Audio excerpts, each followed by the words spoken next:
What are some big takeaways you took from living with Muslims, seeing the lifestyle, seeing the religion? Cool. What's your take on that? Right. So 3 points again. I always have 3 points.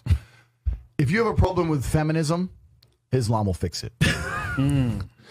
Islam fixes a lot of the problems that men are currently facing. Yeah. The problems we're discussing on this show, Islam fixes all of them. Right?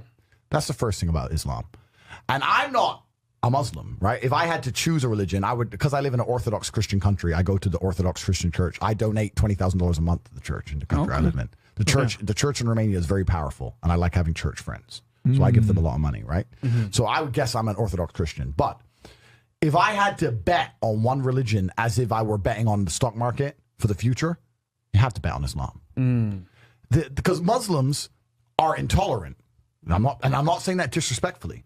Because if you're tolerant of everything, then you stand for nothing. Yeah. Facts. Christians are so tolerant now that you can go to church. These girls will get on a Saturday night and go to church on a Sunday morning and get on Sunday night, and it's no big deal, right? Yeah. So you don't believe it. They have gay pastors that I'm not even anti-gay, but if the book says don't have, like, what the what do you believe in now? Right, yeah. If you're tolerant of everything, you stand for nothing. I can walk through London with a T-shirt saying and nothing will happen to me. If I did the same thing with the Islamic prophet, I'd be dead before I got to the end of the street. Boom. That's how much they believe and respect. And I respect people who stick up for what they believe in. Yeah. It's not even about me believing in it. I respect them because they believe and they will defend. Muslims are the only people who will defend their religion. They will defend their beliefs. They refuse to be mocked. They refuse to be insulted. And I respect that about them. I respect that. That's an amazing thing about them, right? Big families, all the things we're talking about, all the problems we have here, right? They've got none of that. None of it. Because of Islam. The Islamic women are happier than any thought you're going to see in the club tonight. They're very true. They're happy. Society is functioning.